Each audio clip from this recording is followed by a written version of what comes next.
Hey guys, so real quick, what we're gonna try to do today is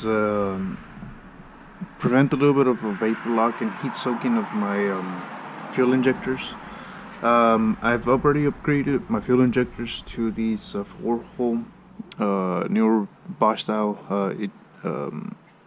injectors, and they're working pretty good. I like them so far. They've been on here for about 2 months and they've done a great job. You can definitely feel the throttle response a little bit better. As far as power and fuel economy, I mean, maybe you could tell a little bit of a better fuel economy, but as far as power, you just feel the response a little bit better. But they're definitely worth the upgrade.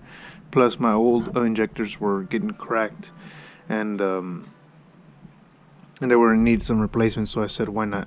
So, anyways, as far as that's what we're trying to do is, if you see between injector 3 and 4, you're gonna have the exhaust manifold. So what happens is that when the vehicle is running and you come to a stop, and let's say you come out 30 minutes later and you start your vehicle up and the vehicle starts to kind of have like a misfire, usually it's because of this right here, the exposure of the exhaust manifold actually makes these injectors vapor lock. So what Chrysler did, or Jeep did back in a few years back, was install a heat shield, which is this one right here. Now I tried looking for it as a part number for a Jeep and I could not. This is a MOPAR number, one CBX CB060, my bad. And of course you can see it's made in the USA. And I've already installed one of these in my girlfriend's Cherokee, and this is what you're gonna get. You're gonna get this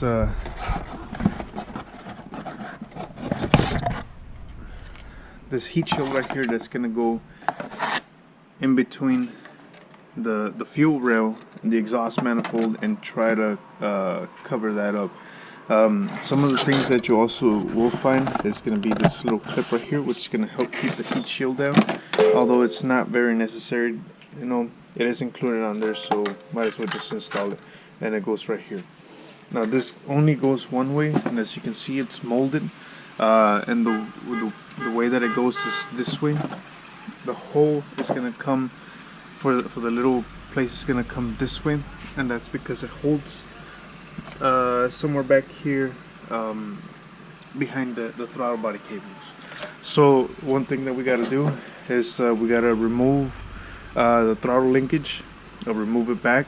We're going to pull all these hoses to the sides, our PCV and our bypass, and try to remove all these fuel injector pigtails. Before we remove the fuel injector pigtails, you want to number 1 through 6 or 1 through 5.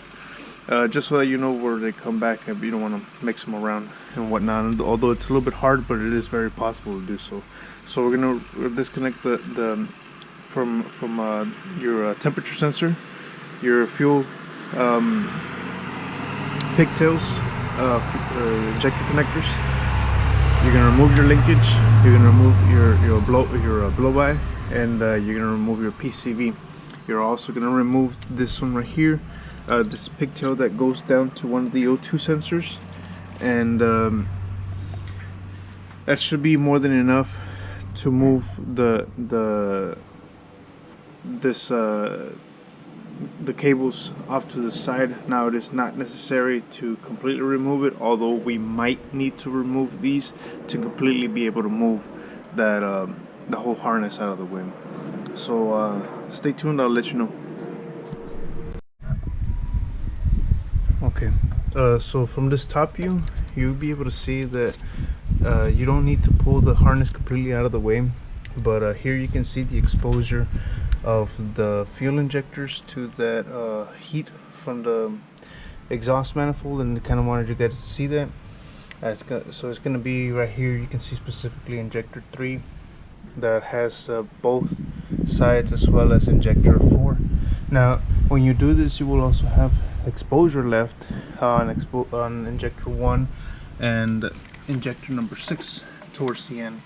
Now there is something else you could do to it, and you could just do a little bit of heat wrap around those two or all of the rest of the injectors to help minimize all of that vapor lock. But let me get this on, and I'll show you guys right now. Alrighty, so this is the finished product. I'm giving you the bird's eye view of it. So you can see the coverage and the change of the exposure of those injectors. So if you pay closer attention, you can also see that Injector 2 and Injector 5 get some coverage, but you still have some exposure from Injector 1 and Injector 6. But these, by what you see on the forums and what you see most guys reporting, these two injectors are the ones that are the most problematic. This Jeep wasn't getting a whole lot of heat soak and vapor lock because of those new injectors. That is more with the old style injectors, but we'll see what else happens. This is one of those things that's done at one of those factory recalls. As you can see, this is how it ends up attaching to. Sorry about that. Let's see some of that tape. That's where it attaches to, the 3 header bolts. It covers into those things. It does take a little bit of finessing to get this thing in here, but it is very possible to get it. You know, you don't necessarily have to remove the fuel rail or completely remove the harness. All it is just move it out of the way a little bit, and you can accomplish that by removing the injector pigtails and the one up here for the thermostat.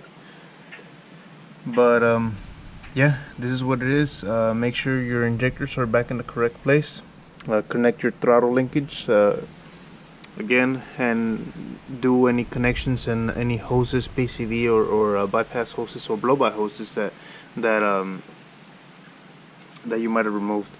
And yeah, in my case, it wasn't possible to get that little tab in there because apparently this one had something in there before, and I couldn't get it in there. So just be aware about that.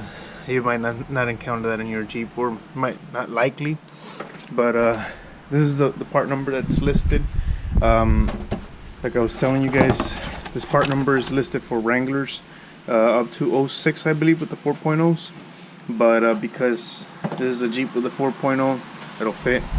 So I'm pretty sure the ZJ and the WJ will also fall into this category. Other years, because of the different style of manifolds that were used, this is the newer horseshoe style, the newest horseshoe style manifold that was used by Jeep and Chrysler. So this is for this specific manifold. So just take that into consideration as well. And yeah, that's it for today, guys. Thanks for watching.